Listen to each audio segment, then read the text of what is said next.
It's funny. Once the government establishes some institution, it's looked upon as part of the cosmic landscape, like it's always been there and it always will be and it should be.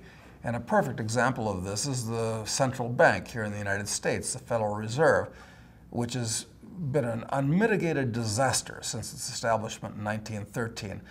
Previous to the establishment of the Federal Reserve in this country, the currency was gold. You had it in your pocket. It was exchangeable for paper for convenience.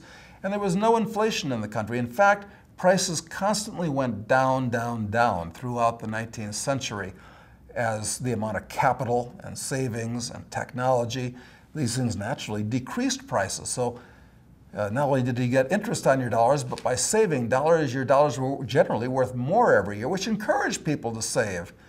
And that's how you become wealthy, by saving in excess of production over consumption. Since 1913, with the creation of the Federal Reserve, the dollar is lost, and it depends on whose figures you want to believe. I no longer believe the government's figures. They're the ones that have a big interest in not creating a panic by saying inflation is already running at the levels that it is. But the dollar has lost something like 96% of its value since 1913, and it's going to get much worse in the years to come, much worse. So what I would do, what I'd recommend happen, and this isn't going to happen before we hit the bottom of the crisis when everything's going to be reorganized, but the Federal Reserve has got to be abolished. It's completely, it serves no useful purpose. It's unnecessary.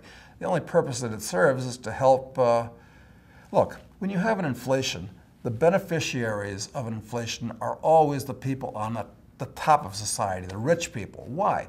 The rich people have the assets and the connections that make it easy for them to borrow and profit from inflation. They can hire the tax attorneys to keep their tax bill down. They can hire the accountants to do the same. They can hire the investment advice to make sure they're in the right things.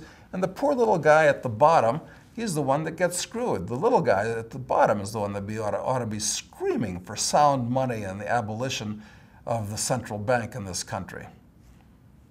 But, you know,